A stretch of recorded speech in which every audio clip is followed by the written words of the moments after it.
Spring training is a time when all fan bases should have at least some amount of optimism. To test this theory, I am bringing in Ethan Smith of Locked On Pirates. How happy can he be? Well, he must be happy that he's on Locked On MLB. You are Locked On MLB, your daily MLB podcast. Part of the Locked On Podcast Network, your team every day.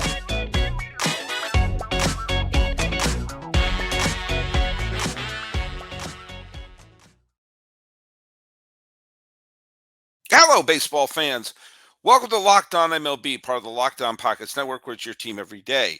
This is the daily podcast to talk about all of Major League Baseball. I am your host, Paul Francis Sullivan. If you don't believe me, why would I have a lower third that calls me Sully? I am an Emmy-nominated television producer who has been a podcaster for baseball for well over a decade, and this is going to be the beginning of my fifth full season at the Locked On Podcast Network, where it is indeed your team every day. Follow the show at Locked On MLB Pods on Twitter and on Instagram. I am your pal Sully. I'm at Sully Baseball on Twitter, Sully Baseball Podcast on Instagram, and be sure to tell your smart device to play podcast Locked On MLB, or check out some of the many great shows on the Locked On Podcast Network. I'm just gonna pick one at random for no reason whatsoever. Locked On Pirates with Ethan Smith. And by the way, if I'm not mistaken, Ethan is about to start his third season as a host of the Locked On Pirates show. How are you doing, buddy? I'm doing all right. As you can see, I'm decked out for the festivities of St. Patrick's Day down here in Savannah. I urge everybody to just Google St. Patrick's Day in Savannah, and you will see at the time of you watching me talk to Sully that I will not have water in this cup at this current time. Oh, well, there you go. Maybe what you have in there is a liquefied Built Bar. Because we don't have a Built Bar read today. Yeah, well. We don't. Do we have a drink sponsor ever? I can't remember. I don't know, even in my 3 years here, if we've ever had a drink sponsor. I don't think so either. Built Bar should definitely make protein drinks, though. They would probably be really good. Yeah, so I couldn't remember if they did or not at one point. I can't remember if we had a drink sponsor. May I just say, they were delicious. Ethan, you are our host of Locked On Pirates. The Pirates are playing in a very strange division. There is a front runner in that division, in my opinion. The St. Louis Cardinals, the defending champs, I think are the best team in that division. And obviously Milwaukee has the pitching to contend any year. You're also in a division that features the Cincinnati Reds, who you're anyone's guess, and the Cubs, who are in that sort of weird neutral zone. Mm-hmm. They're in that kind of like, all right, they could be really awful, or they just acquired a bunch of veterans who could kind of click, and they have a better year than you're expecting. And sitting in the middle of that is the Pittsburgh Pirates, who, from my perspective, looks like a team that is okay. You're starting to put some of the pieces together, and there is no juggernaut. You're not in a division with the Atlanta Braves or the Dodgers or San Diego or the Mets or even the Phillies. You have to become a very good team to contend there. You don't have to become a great team. And I find them to be an intriguing team because this is almost a team at a crossroad with this particular group. Is this team going to make the Oriole jump into winning baseball, or are we going to be treading water here? And as we're at this point, we're in the middle of March, spring training is going to be winding down in a few weeks. What are your thoughts of this team and some of the young players and some of the veterans who are still there? Well, one thing is for sure that in my 3 years of being here, this was the busiest offseason in terms of additions that I have been through. You look, they add Carlos Santana, they add G-Man Choi, they add Austin Hedges, they add Dowry Moretta in a trade, they add Rich Hill, Vince Velasquez. They add guys that the general Pirates fan would actually not have to Google to look up who this guy is and what he's done. We just watched Carlos Santana make it to the ALDS last year. You watched G-Man Choi make it to the AL wild card last year. You look at guys like Rich Hill, who what team has Rich Hill not played for? I feel like he's just going on a world tour at this point, playing for every single team, and Yeah, that's I think already I think he played for the St. Louis Browns. That's how long yeah. he's been playing. Yeah, he's been here forever, and I believe on opening day he will be the oldest active player in Major League Baseball by that Mhm. point. It's a team, as you mentioned, that crossroads is an interesting word because they're still in that rebuilding phase. But you added to a group that, albeit last year, didn't win a lot. You're looking at the likes of Bryan Reynolds, who is still here. Yeah. For some, I don't. Hey, sorry, he's still here and he's going to be here a while. Oneill Cruz is arguably the most polarizing player in all of baseball, outside of the obvious guys who are already like mentioned and all the time. Mhm. And then you have Key Brian Hayes, one of the best defensive third basemen in baseball. You get Rodolfo Castro, who came out really well last year and has a chance to build on what he built on last year. Then on top of that pitching rotation, you have Mitch Keller and Roansy Contreras, which in the World Baseball Classic, Roansy's doing very well right now. So Mhm. I agree with you in the sense that it's like a middle part, because I actually did a show on this earlier this week about how they stack up in the NL Central. And it's a team that, when you look at all of the positions individually, the only team that really has them beat in a lot of these areas is the Cardinals. Right. The Brewers, the Cubs, they're, like you mentioned, they're kind of in that little weird zone where they could either be a wild card team potentially or be absolutely detrimental and terrible. Yeah. And the Pirates might honestly just be the most consistent bet outside of the Cardinals in the division. You kind of know what you're going to get. So that's what I would say is like a good benchmark for people that might be doing certain things, of looking at this team. It's going to win more than 70 games. I can tell you I think that. so. I think I so. just don't know how many more than that. Like, I just don't know. I know a lot of people, and if Keith Law would listen to this show, you could hear his eyeballs roll about the concept of the veteran presence on a team. But I just can't help but think that having some recognizable major leaguers who have been there and also done that, it can't help but be helpful to a super young team to look around and say, Mhm. okay, you're a major leaguer, and maybe have someone to kind of, lead by example. A lot of people talk about, what a disastrous contract Albert Pujols was when he went to Anaheim, but I can't help but wonder how much of Mike Trout coming up to the Angels with Pujols as a teammate may have even taken pressure off of him, may have rubbed off, and may have influenced him in a certain way.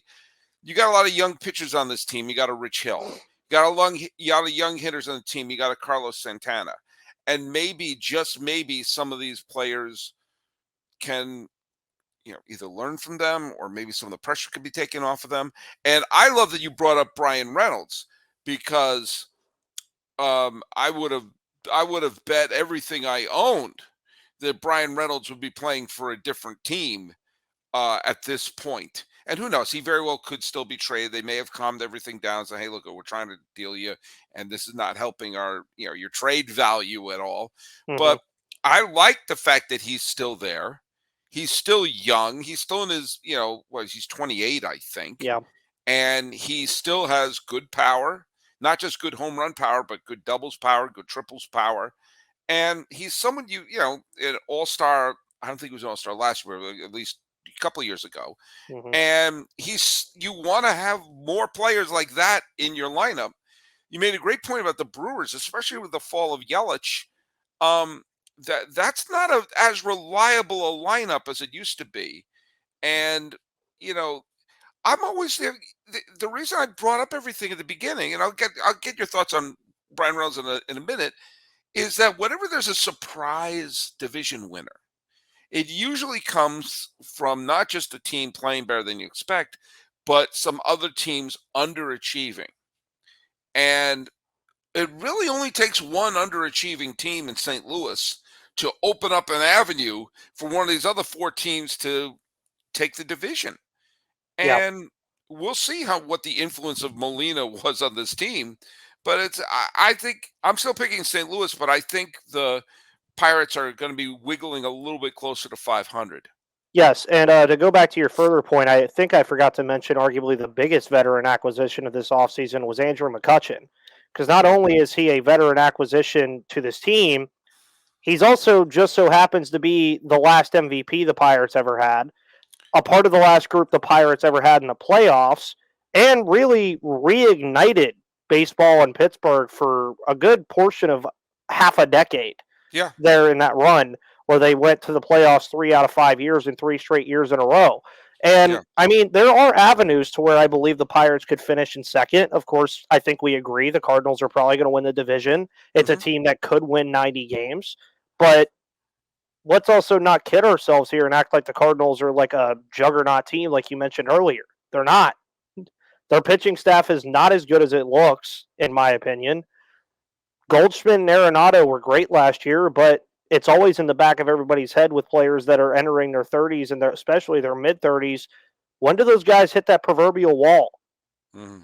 If that happens, yeah, it opens things up a lot. And that could be a interesting kind of NFC South football S division if the Cardinals do fall off a little bit. I still think the Cardinals are probably the best bet. If I were going to put any money to win the Oh, division, 100%. it'd probably be the best bet. If you're going to put any money in the division, head over to FanDuel. FanDuel is the new partner, the new betting partner of Locked On MLB. Look at the March Madness is like we're in the middle of March. March Madness is about to start. And then you're going to, once March Madness happens, at the beginning of the baseball season, before you know it, the NBA playoffs are coming around. And then we're going to see what warm weather city is going to win the Stanley Cup. Now, guess what? If you're going to make any one of these bets, go to FanDuel. It's America's #1 sports book. Customers at FanBook get the no sweat first bet up to $1,000. That's bonus bets back if your first bet doesn't win. Say that 3 times fast. Just download the FanDuel Sportsbook app. It's safe, secure, and easy to use, and it's gluten-free. Then you can bet on everything from money line to point scores to threes drained. Plus, FanDuel lets you combine your bets for a chance at a bigger payout with the same game parlay. That's French for same game talk. So don't miss the chance to get your no sweat first bet up to $1,000 in bonus bets when you go to FanDuel.com/locked on. That's FanDuel.com/locked on to learn more and to lurk around more. Make every moment more with FanDuel, an official sports betting partner of the NBA. And I love Sully, it when my I my do. reads are flawless. Oh, yeah, of course. And I do have something for all the Locked on MLB listeners if you want to make some money. I've said it on my live reads on my show for a month now. The Pirates win total is over under 68.5 wins. I You think want it's to go over. make some? If you want to go make some free money, Yeah, just I go, think just go do that. And Sully, I'll ask you. I know you're going to probably bring back the esteemed trivia show soon. yes. How many games apart do you think the Reds and Pirates are in betting in terms of over under on FanDuel? I see. I'm terrible because I'm despite my enthusiasm for the no sweat first bet, I know very little about actually betting. Yes.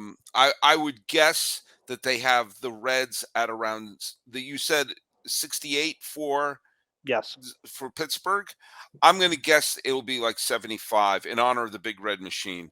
I think there'd be 75. They're saying for Cincinnati. They were two. The Pirates and Reds are 2 games apart, with the Reds being at 66.5.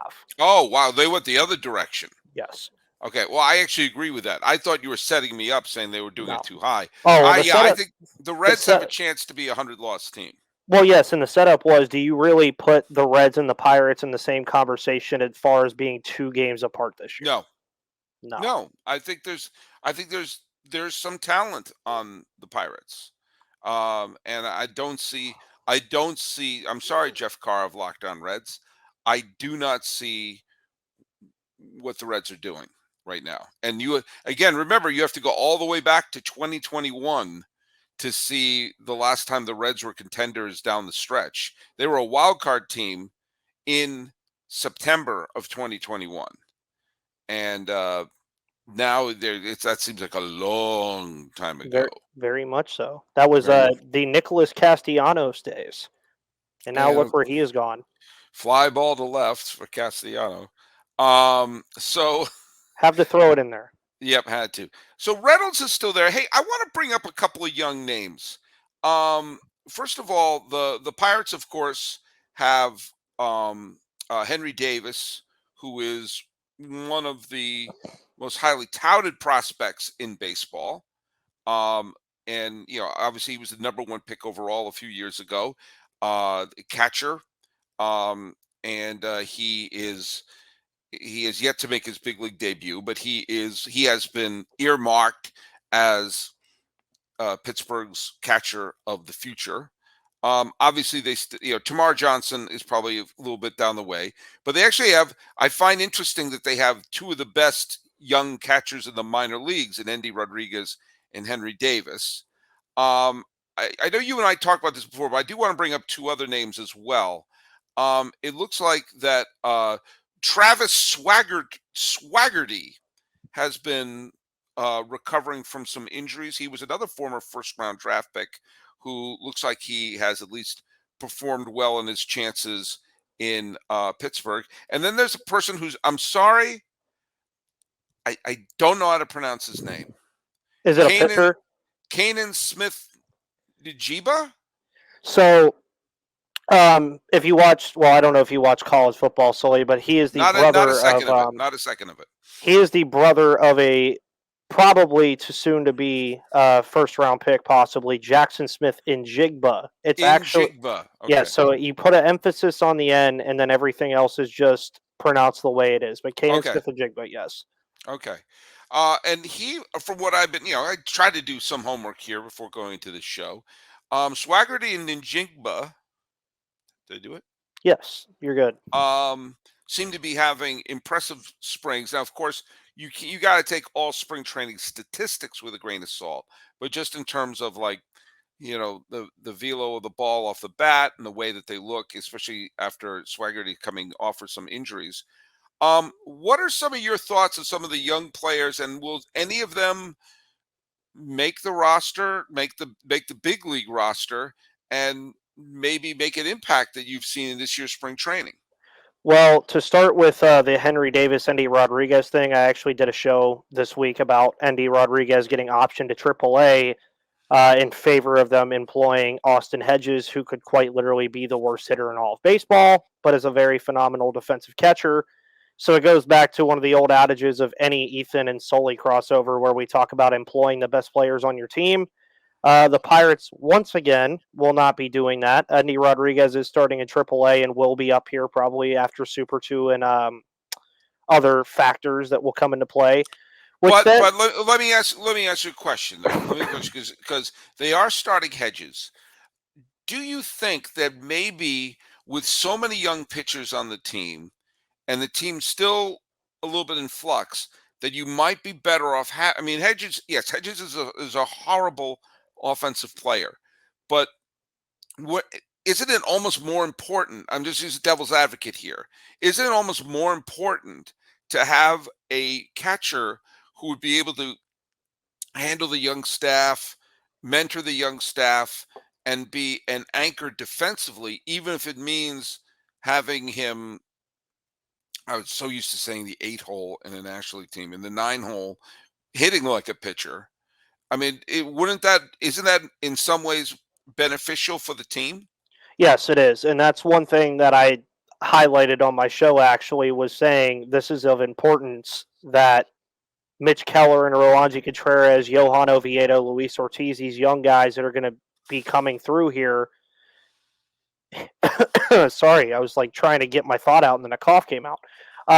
He's going to be very important to that. He's a very good defensive catcher, as we've mentioned already.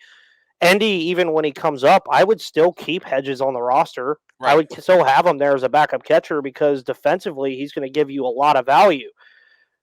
Another thing that I wanted to bring up since you brought up Henry Davis is I think a lot of Pirates fans are expecting to see Henry Davis this year. With the way it's aligning with Endy starting in AAA, I'm not so sure about that. I think Davis might be more of a cup of coffee kind of guy and then kind of shift over to the 2024 thought process. But to hit on Swaggerty and Canaan Smith-Njigba as well, I mean, the outfielders, there's so many of them. You have Swaggerty, Smith-Njigba, Cal Mitchell, Connor Joe, Ryan Valade. I mean, the list goes on and on and on. of guys fighting for spots there. But I mean, when you're talking about a guy like Jack Sawinski who has an 800 plus OPS, I mean, is it really going to make that much of a difference? Probably not. But defensively, I think Swaggerty has kind of separated himself from that Mhm. group. And all of a sudden, this spring, the offense has just sprung out of nowhere, and he looks great after being from the injuries as well. With Reynolds in center, which corner outfield spot would he be? Now, what's interesting is in spring, they have actually been flirting with the idea of putting Bryan Reynolds back in left field, which is where Okay. he was when they traded Andrew McCutchen for him, which I find a Mhm. very funny dynamic that those two are in the same outfield now after that. They've actually been using Jack Sawinski in center and Kutch in Mhm. right field. So I would Really? assume that you slot one of those guys in on a Sawinski off day or a Kutch off day or even a Reynolds off day. But it'll just be a lot of movement all over the place. But the general three that I think you're probably going to see is Reynolds in left, Sawinski in center, McCutchen in right, with a guy like Swaggerty or Canaan Smith-Njigba slotting in as that fourth outfielder and sitting what he does, doing what he needs to do on those days off for those guys. And who is going to be the regular DH on the team? Is that going to be Santana? I guess it'll depend on matchup, but it'll more than likely be Santana and G-Man Choi kind of going Mhm. off of each other. But I would assume it would be Santana more often than not, seeing that he's a switch hitter and has more matchup prowess. Mhm. And G-Man Choi is a much, much, much, much better defender as well. So I would assume Santana, but McCutchen DH'd 82 games last year in Milwaukee, so I wouldn't put him out of the fold either as a guy Yeah. to do that, to then open up an outfield spot for the Pirates with all the things they have going. It's funny that when you're a GM of a team, like a lot of times it's like, how are we going to get at bats for this, for how are we get bats for that person, and almost always it works itself out. Hmm. Whether it's through injuries or slumps or like, oh well, how will we get playing time for all these people? Just don't worry. And sometimes the GM's job needs to be less about what panic moves do I have to make and more about how do I set things in place and let things play out, especially in a rebuilding year. And by the way, I just got to tell you, the GM, the job that a GM has must be impossible. You know, and it must be so pressure packed when you have to do it for real. But it's a lot of fun if you're doing it for fun, which is why I like to use this app, which is on my phone right there. You got it too. The Ultimate Pro Baseball GM. You've got it. Have you been putting your team together there, Ethan? Yes, I actually just had a season end in 2030 because my goal was to get to the NLCS and we lost in the wild card to the Colorado Rockies 4 years in a row. Well, So yeah, don't take advice from me on how to build a baseball team. who's your team? Oh, well, I edited the teams actually. There is a feature on there where you can put the real teams in there. So I Hmm. was the Pittsburgh Pirates. I got to tell you, this could be me. I liked having the fake names. You could do the real Yes. names and the fake names. When I was a kid, I had my own leagues that I played, and I had all the fake names and all the fake teams, and I was like the impresario, and I had the GM. And the team that I had as a kid was from Bridgeport, Connecticut, because that's where my parents are from. Well, now my team on Ultimate Pro Baseball GM are the Honolulu Waves. There you Honolulu. I go. want Honolulu to win because your pal Sully would love to live in two different places, the Northwest or Hawaii. But either way, I get to have maybe my dream World Series is Honolulu versus Seattle. Either way, you could do it all in Baseball Pro GM, the Ultimate Baseball Pro GM. It's just so much fun. You can make every strategic aspect of the game, play through the season, lead your team to glory. You're responsible for hiring the right coaches and staffs, managing the team, finances, scouting, drafting players, manage difficult personalities, navigating through your franchise through free agency. This is all in a challenging and realistic game world. Ultimate Baseball GM is completely free, playable online, playable on the go. It's great. And go Honolulu Waves, Locked On MLB, and hell, Locked On Pirates listeners too. They get a 100% free boost to the franchise when using the promo Locked On in the game store. So make sure to check it out. To download the game, just visit probaseballgm.com, scan the code, or look it up in the app stores. That's probaseballgm.com. FanDuel.com, Ultimate Baseball GM. Start your dynasty to get today. Go Honolulu Waves. I got tongue-tied in that read. I Oh was yeah. getting into it. Well, and you also, I wish they actually had a competitive advantage in there for travel time because I could not imagine having to travel back and forth from Honolulu, Hawaii, if I was an NL East team playing the Waves of the AL West in the World Series because that would not be fun. I've mentioned this before. I may have mentioned this to you too. If so, for repeating myself, forgive me. But in the 1980s, the Pirates' top minor league team was in Hawaii, and I always imagined those moments when a player is slumping and a manager calls one of his players from the Pirates of the mid 80s and saying, "Look, you're just not doing it. You're not doing that. I want to keep you up here, but let me ask you a question. Do you want to be in Pittsburgh or do you want to be in Hawaii? Look me in the eye and tell me where you want to be." Like all of a sudden, oh man, Skip, I just got a little hitch in my swing. Send me back to Hawaii. It never seemed to be much of a detriment. You could Yeah. be playing in Hawaii or you can play in front of empty Three River Stadium. The minute they switched their AAA team to Buffalo, they started winning. Yep. And I was going to say it's that makes sense as to why after the '79 World Series, you look at the baseball reference card of the Pittsburgh Pirates history, and it doesn't look too pretty until the early '90s. So By the way, it's funny that you mentioned that because I was doing a little bit of homework on something else here, and I found a whole bunch of articles about the um the Pirates and how even like one article was in 81. I mean, like within 24 months of We Are Family with a championship, where the owners are basically saying, "Yeah, we're going to Denver. We're Denver mhm. bound." Like, well, we would love to stay in Pittsburgh, but like saying it doesn't look like it's going to happen.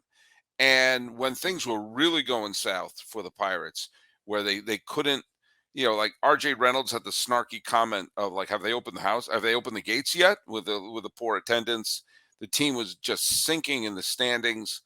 Um, and the article saying the Three River Stadium is falling apart. It's falling apart. They opened in 1970. By 1983, it was falling apart. It's like did they get the stadium from IKEA? And then the whole Pittsburgh cocaine trials were starting in 84, 85. And all the articles were just basically the foregone conclusion of, yeah, we're off to Denver. And man, just think about that. I mean, like how close we had to having the Denver Pirates. Now, of course, that would have completely affected the expansion of 1992, which Mhm. was the Colorado Rockies and the Florida Marlins.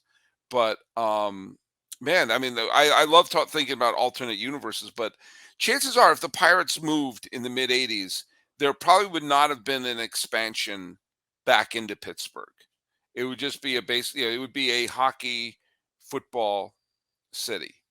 And just think of that's how close we were to having the Pirates be, oh yeah, remember they played in Pittsburgh? And Mhm. then all of a sudden Bonds comes up in playing in Mile High Stadium, playing in zero gravity, and he winds up hitting 73 home runs while skinny. Yes, and that honestly is a thought process that scares me. But also to think about that in that theoretical world, it would have been even easier for him to make the move to San Francisco and free agency and Hmm. when he did because he wouldn't have had to travel far. Yeah, I mean, hey, I'm not moving across the country. I'm literally just going right down the road to San Francisco pretty much. that's true. That's true. That would have made things interesting. And then you bring it up too. I mean, in the early 2000s it was getting rough there too with the introduction of PNC Park. It's like, okay, just built this really nice stadium for you. Let's figure it out. You Yeah, got Jason Bay. Let's figure it out. And yeah. lo and behold, it takes a young, dread-headed center fielder named Andrew McCutchen to finally reinvigorate baseball in Pittsburgh. Who's coming back? Yes, Who's coming back? without the dreads this time. Well, but still, you know, look at, I'm excited for Pirate fans. I'm cautiously excited because I think that they are. I don't think they're a lock for anything, but I do think that they are an interesting team that is going to have a chance to be a little bit better. And I know that's not exactly that's not exactly a Newt Rockney cheering type pep talk, but I do think that for this team, it's a huge step in the right direction. Yes, it is. And it's something that in the 3 years I've been here and the long time before that, there is cautious optimism this year. Now, I mean, personally, I'm not making predictions here, but I will say it would not shock me if the NL playoffs are the exact same as they were last year, seeding wise. Hmm. It just would not shock me in the slightest with the teams that made it in there. But baseball is a beautiful game with a lot of parity to it. You never know. I mean, you really don't. Well, and remember, I mean, look at it's been since the the Phillies collapsed, with Ryan Howard literally collapsing to end the 2011 playoffs. They had a grand total of one winning season between the end of that postseason and last year. And I believe, if I'm not mistaken, that one winning season was barely over 500. I want to say it was Just a 82 couple of and years. 80. Yeah, and that was their Mount Everest that they hit, and then they wound up going. They wound up going to the World Series last year. Um, you know what? I don't see that happening with this particular Pirate team, but this is a I do think this is a team that is going to get closer to 500 and put themselves in a position where the not the ultimate GMs playing it on their cell phones, but the actual GMs are going to have to figure out what the best route to go is. Yeah, and I think 2024, I've pinpointed it for a while. I think 2024 is the year where you can really start thinking about things other than 70 plus wins. Well, I'm going to be thinking about having you on this podcast a bunch of times, especially when we see the Pirates marching for their first pennant since 1979, Yes, it will when be they a were glorious time. talking about whether or not they should be moving to Denver. Hey, Ethan Smith, thanks for jumping on the podcast today. Why don't you tell people where they can listen to your great show? Apple Podcast, Spotify, Odyssey, Google Play, YouTube, or wherever you get your podcasts, where you can find Sully, you can find me. It's just two different words. It's either MLB or Pirates, and you can find all of the Locked On people like that. It's just type Locked On in, and whatever team you're looking for will pop up. All right. And you can follow us at Locked On MLB Pods. Same handle for Instagram. I'm your pal Sully. I'm at Sully Baseball on Twitter, Sully Baseball Podcast on Instagram. Thanks so much for making Locked On MLB your first listen. For your second listen, obviously make that be Locked On Pirates. And for your third listen, check out Locked On Fantasy Baseball. Win your league by listening to Matt and Dom every single day as they bring you the best fantasy draft strategies. Find Locked On Fantasy Baseball wherever you get your podcasts and on YouTube, part of the Locked On Podcast Network, where it's your team every day. Talking about the Pirates and feeling pretty good about things. This has been Locked On MLB.